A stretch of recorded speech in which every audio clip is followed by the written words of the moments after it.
जय श्री राम। ज्योतिषी उपाय बता देते हैं आपको, परंतु कई बार उसका फल नहीं मिलता है। यहाँ थोड़ी सी ज्योतिषियों की कमी है कि वो आपको पूर्ण रूप से उपाय के नियमों से अवगत नहीं कराते हैं और आप उपाय को ठीक ढंग से नहीं करते हैं, जिसके लिए आपको फल नहीं मिलता है और आप ज्योतिष में दोष देने लगते हैं। तो मेरी आज चर्चा रहेगी कि उपाय कैसे करने चाहिए, उपायों के नियम क्या है, इस बात का विशेष ध्यान रखें।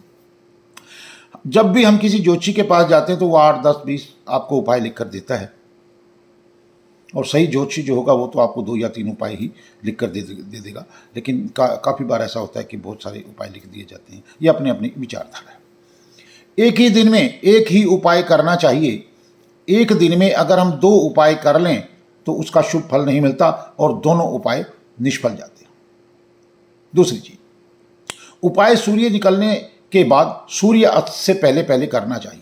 रात के समय उपाय करना कई बार अशुभ फल भी दे सकता है।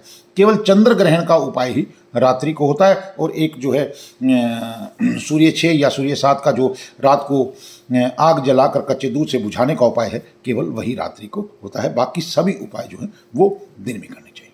और बल्कि मेरी अपनी विचारधारा के अनुसार जब सूरज अपनी पूर्ण चरम सीमा पर 12-1 बजे या 2 बजे तक होता है, उपाय तभी तक करना ज़्यादा फल देता है। वैसे सूर्यास्त से पहले पहले आप कर सकते हैं, लेकिन 2 बजे तक करते हैं तो बहुत बढ़िया होता है, क्योंकि सूर्य ज्योतिष का कारक ग्रह है।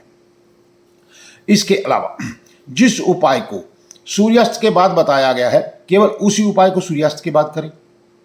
उपाय शुरू करने के लिए किसी खास दिन, सोमवार, मंगलवार आदि, संक्रांति, अमावस्या, पूर्णिमा आदि का कोई विचार नहीं किया जाता है। लोग ज्योतिषी लोग बता देते हैं, लेकिन ऐसा कोई विचार नहीं होता है। सबसे पहले छोटे छोटे उपाय करें जो 1-1 दिन के होते हैं। जन्म पत्रिका में सबसे पहले यदि आपकी कुंडली में कोई कर्ज है तो पहले उस कर्ज की मुक्ति वाला उपाय करें, यानी कि जो ऋण है, ऋण पितरी, बुध की ऋण पितरी है, शुक्र की ऋण पितरी है, सबसे पहले ऋण पितरी का उपाय करें। आपका कोई भी खून का संबंधी रिश्तेदार, भाई बहन, माता पिता, दादा दादी, पुत्र पुत्री आदि में से उपाय कर सकता है, वो फलदायी होगा। लेकिन बाहर का कोई भी व्यक्ति आपके लिए उपाय नहीं कर सकता, और आपको बाहर के किसी व्यक्ति से किसी भी उपाय में किसी भी प्रकार की मदद नहीं लेनी चाहिए।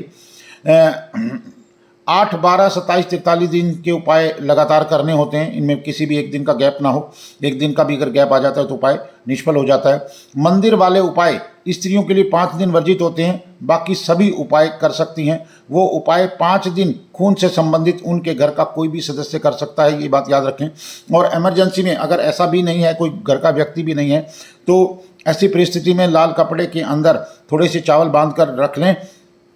जब आपको वो दिन आने वाले हों, अशुद्धता के दिन आने वाले हैं, तो उससे पहले 1-2 दिन पहले आप उसको बांध के रख लें। और भले ही आप 1 हफ्ता जब तक जो है अशुद्धता के दिन रहते हैं, शुद्ध होने के बाद उन लाल कपड़े में बंधे चावलों को आप जल प्रवाह करके उसके बाद अपना उपाय जारी रख सकते हैं। आपके उपाय में कोई बाधा नहीं आएगी। एक दिन वाला उपाय चौथ, नौमी, चौदस को नहीं करना, परंतु लंबे चलने वाले उपाय बिल्कुल भी ना करें। चौथ, नौमी, चौदस को कोई भी कार्य ना करें। चौथ, नौमी, चौदस को किया गया उपाय कोई भी फल नहीं देता। बीच में आ जाए तो कोई बात नहीं, लेकिन उपाय इस दिन शुरू नहीं करना है। जल प्रवाह की कोई भी वस्तु सिर से 7 बार उल्टा घुमाकर प्रवाह करें तो ज़्यादा अच्छा रहता है। कोई उपाय यदि पूरी जिंदगी के लिए करना है तो उसे पहले शुरू करके उसके साथ एक एक करके दूसरे उपाय करें।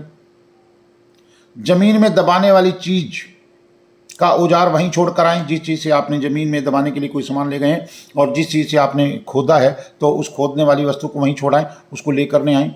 उपाय लंबा हो तो आखिरी दिन औजार को वहीं छोड़ाएं। अब मान लो रोज़ कोई चीज़ दबानी है, अब रोज़ आप वो चीज़ नहीं छोड़ कर आ सकते, तो कोई औजार जो है आप प्रतिदिन जो है उसके साथ खोद करके कार्रवाई करके, और जब आपका उपाय पूरा हो जाता है तो वो औजार वहीं पर आप छोड़ के आ सकते हैं। जो परहेज बताए गए हैं, जैसे मांस है, मछली है, मदिरा का सेवन ना करें, चाल चलन को ठीक रखें। उपायों में सबसे खासियत बात है, आप अपनी गलत हरकतें जारी रखते हैं और उपाय करते रहते हैं, आपको फल नहीं मिलने वाला है।